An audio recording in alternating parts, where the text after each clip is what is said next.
찬송가 216장 찬양하겠습니다.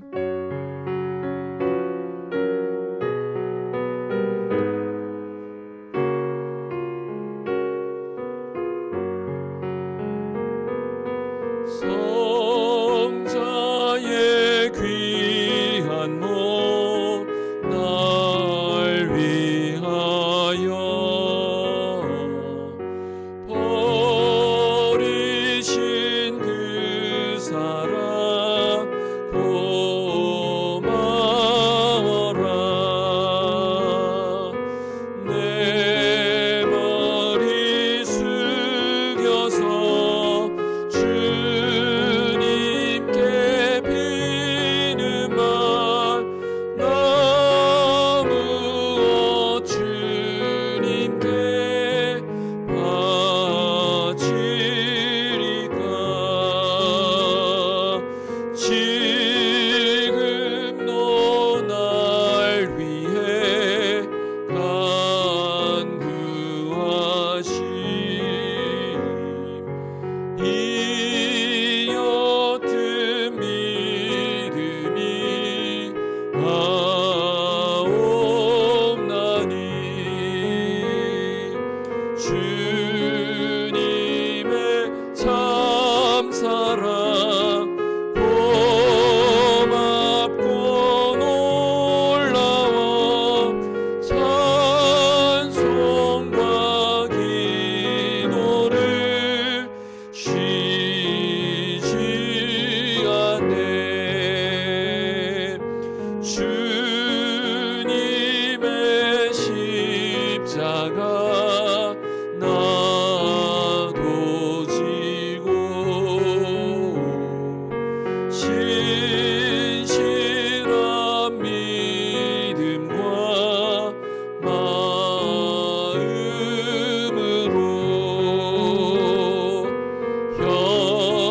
형제의 사랑과 친절한 위로를 이게라 베풀게 하옵소서. 만 가지 은혜를 받았으니 내 평생 슬프나 즐거우나 이 몸을 온전히 주님께 바쳐서 주님만 위하여 늘 살겠네.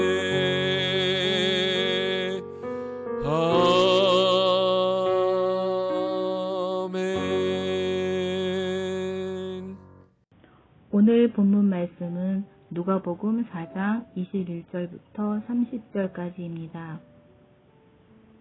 이에 예수께서 그들에게 말씀하시되 이 글이 오늘 너희 귀에 응하였느니라 하시니 그들이 다 그를 증언하고 그 입으로 나오는 바 은혜로운 말을 놀랍게 여겨 이르되 이 사람이 요셉의 아들이 아니냐.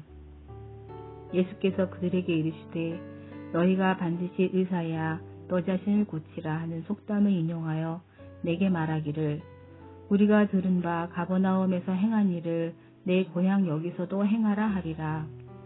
또 이르시되 내가 진실로 너에게 이르노니 선지자가 고향에서는 환영을 받는 자가 없느니라.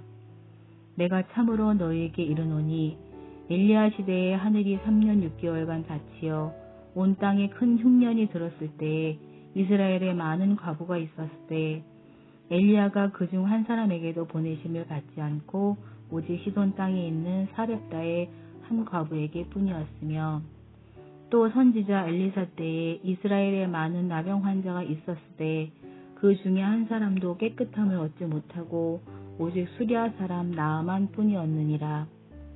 회당에 있는 자들이 이것을 듣고 다 크게 화가 나서 일어나 동네 밖으로 쫓아내어 그 동네가 건설된 산 낭떠러지까지 끌고 가서 밀쳐 떨어뜨리고자 하되 예수께서 그들 가운데로 지나서 가시니라. 예수님이 책을 덮고 자리에 앉으시자 회당에 참석한 사람들이 예수님을 주목했습니다. 20절에 그렇게 나와 있죠. 예수님은 그들에게 이사야 61장의 말씀이 오늘 너희 귀에 성취됐다라고 선포하셨습니다. 그 말씀을 들은 회당 사람들의 반응이 너무나도 긍정적이었습니다. 22절에 보면 그들이 다 그를 증언하고 그 입으로 나오는 은혜로운 말을 놀랍게 여겼다라고 말합니다. 예수님의 말씀에 큰 감동을 받은 것입니다. 우리로 따지면 은혜를 받은 것입니다. 그런데 문제는 그들이 받은 그런 감탄이 지속되지 않았다는 것입니다. 예수님은 구약의 이사야 선지자가 예언한 그 메시아가 바로 자신이라고 선포한 것인데 그 말을 들은 회당 사람들의 태도가 갑자기 돌변합니다. 22절 후반절에 보면 이르되 이 사람이 요셉의 아들이 아니냐라고 말합니다. 앞에서 받았던 감동, 감탄, 은혜는 온데간데 없이 사라지고 예수님이 요셉의 아들이라는 것에 초점을 맞추면서 적대적인 반응으로 돌아서게 된 것입니다.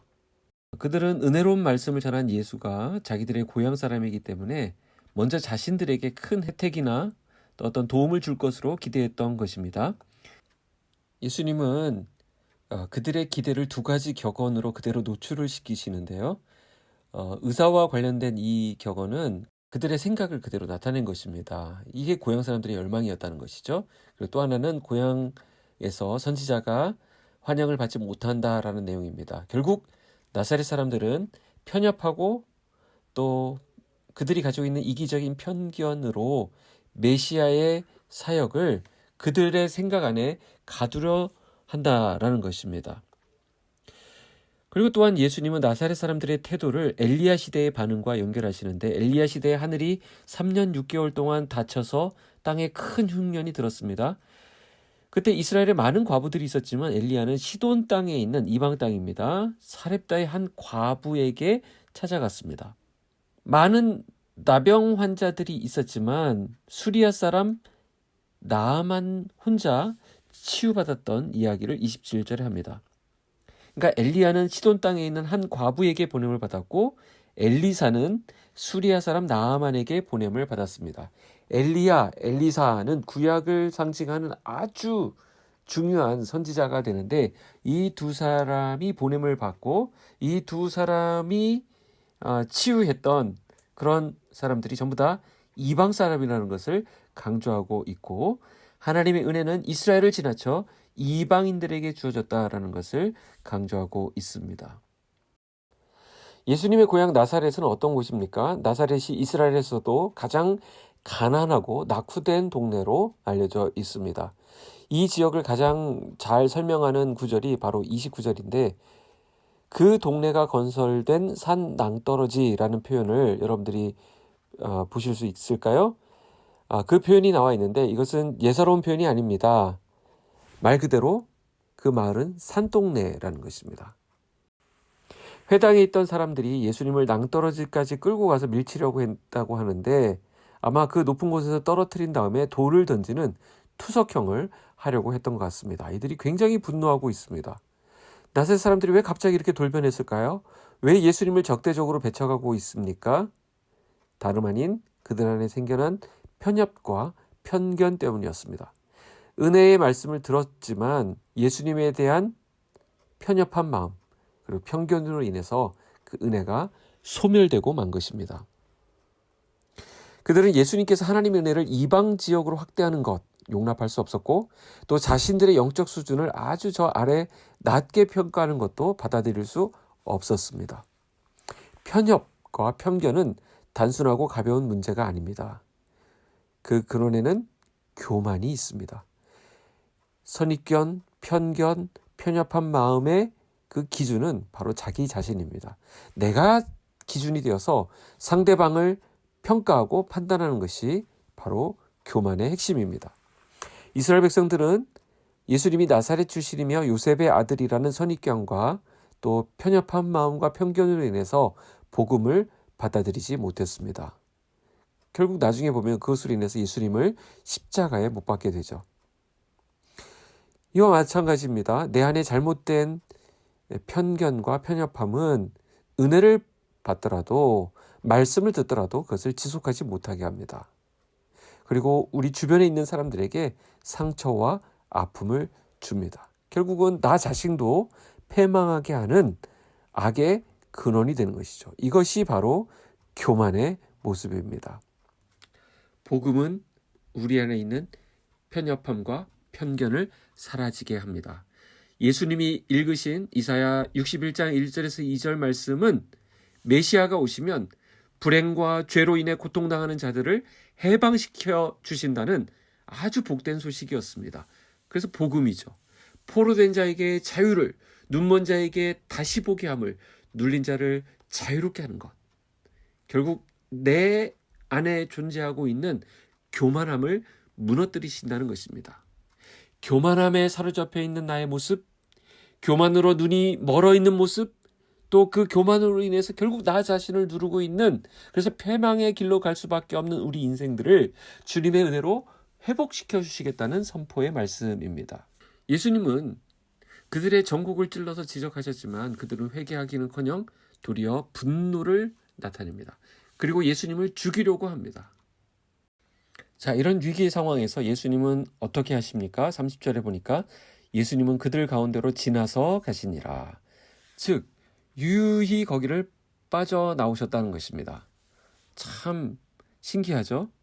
예수님이 어떻게 그렇게 성난 군중들 사이를 그렇게 아무렇지도 않게 지나가실 수 있었느냐라는 것입니다. 성경에는 이 부분에 대한 정확한 기록이 나와 있지 않습니다. 우리는 여기서 주님의 능력을 묵상하게 됩니다. 예수님이 이 상황을 어떤 방법으로 빠져나오셨느냐, 이것보다도 이 말씀 자체가 우리에게 시사하는 바가 큽니다. 우리는 어떻습니까? 우리 삶에도 낭떠러지에 내몰리는 일들이 생길 수 있습니다. 요즘 같은 이런 상황에서 많은 분들이 어려워하고 인생의 끝까지 내가 몰렸다 이렇게 느껴지는 그런 상황에 있는 분들도 있습니다. 하던 일들이 멈춰져 있고 어떤 계획들이 진행되지 않고 여러 가지 상황들이 마치 낭떠러지에 떨어질 것 같은 그런 위기에 우리가 몰리게 되는 경우들이 있습니다. 그러나 오늘 말씀을 통해서 보게 되는 것은 무엇입니까? 우리 주님은 낭떠러지의 그 위기에서 벗어나신 분이라는 것입니다. 따라서 그분은 우리와 같은 그런 어려움을 겪으셨기 때문에 그분을 따르는 우리들을 절대 삶의 낭떠러지로 굴러 떨어지도록 놓지 않으신다는 것입니다. 우리를 붙들어 주십니다. 시편 50편 환난 날에 나를 부르라 내가 너를 건지리니 네가 나를 영화롭게 하리라. 주님의 말씀을 꼭 붙으시기 바랍니다. 30절에 여기에 보니까 가시니라 이렇게 되어 있는데 지나서 가시니라. 이 가시니라라는 말은 헬라어로 포리오마이라는 단어인데 좀 어렵죠? 이 원어적인 의미는 가고자 하는 길을 계속 진행하여 나아가다라는 뜻입니다.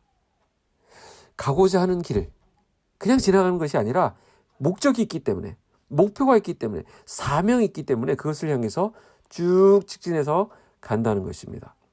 예수님은 사명이 있습니다. 가야 할 길이 있습니다.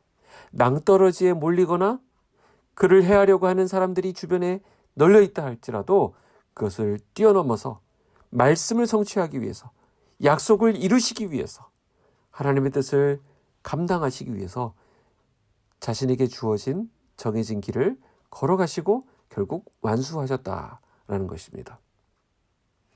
이렇게 주님이 십자가에 못 박혀 돌아가시는 그 십자가의 길, 고난의 길을 가고자 하셨기 때문에 우리는 결국 영생을 선물로 얻게 되었습니다. 하나님의 자녀가 되었습니다. 만약 예수님이 그 길을 걸어가지 않으셨더라면, 그 가고자 하는 길을 걸어가지 않으셨다면 우리는 이 죽음의 문제를 해결하지 못했을 것입니다. 오늘 우리에게 무엇을 의미합니까? 내 삶에 이런 낭떠러지가 있을지라도 걱정하지 말라는 것입니다. 주님은 이미 내게 이루신 말씀을 이루기로 작정하시기 때문에 가시니라 하시면서 그분의 뜻을 반드시 이루시는 분이십니다. 우리는 우리가 가고자 하는 길을 가야 합니다. 그 길은 나의 교만을 내려놓고 주님의 말씀이 내 삶에서 이루어질 수 있도록 주님 앞에 온전히 내 삶을 내어드리는 길입니다. 용서할 수 없는 그 대상을 품어주고 용서하는 것입니다. 내가 해결할 수 있는 일들, 나에게 맡겨진 힘으로 감당해내는 것입니다. 어려운 일일 수 있습니다. 그러나 그들 가운데 지나서 가시니라 하셨던 주님처럼 우리에게 주어진 오늘 하루의 길을 묵묵히 걸어가시는 저와 여러분의 복된 삶이 되기를 축복합니다. 기도하겠습니다. 하나님 아버지 감사합니다. 오늘 우리를 위하여 쉬지 않으시고 주님의 일을 감당해 주신 예수 그리스도를 묵상합니다. 어떤 환경과 어떤 어려움과 어떤 낭떠러지 같은 상황이 있을지라도 우리도 주님을 의지하면서 그 상황을 믿음으로 돌파해내는 오늘 하루가 되게 하여 주시옵소서. 인생의 어려움도 우리 주님 손 붙잡고 담대히 걸어갈 수 있는 우리 사랑하는 빛소금 광역교회 성도들 되게 하여 주시옵소서. 오늘 우리 안에 있는 교만을 봅니다. 그 교만을 제거하여 주시고 내 안에 있는 편견과 편협함이 사라지고 우리 주님의 말씀의 다스림을 받는 우리 모두가 되게 하여 주시옵소서. 예수님의 이름으로 기도하옵나이다. 아멘.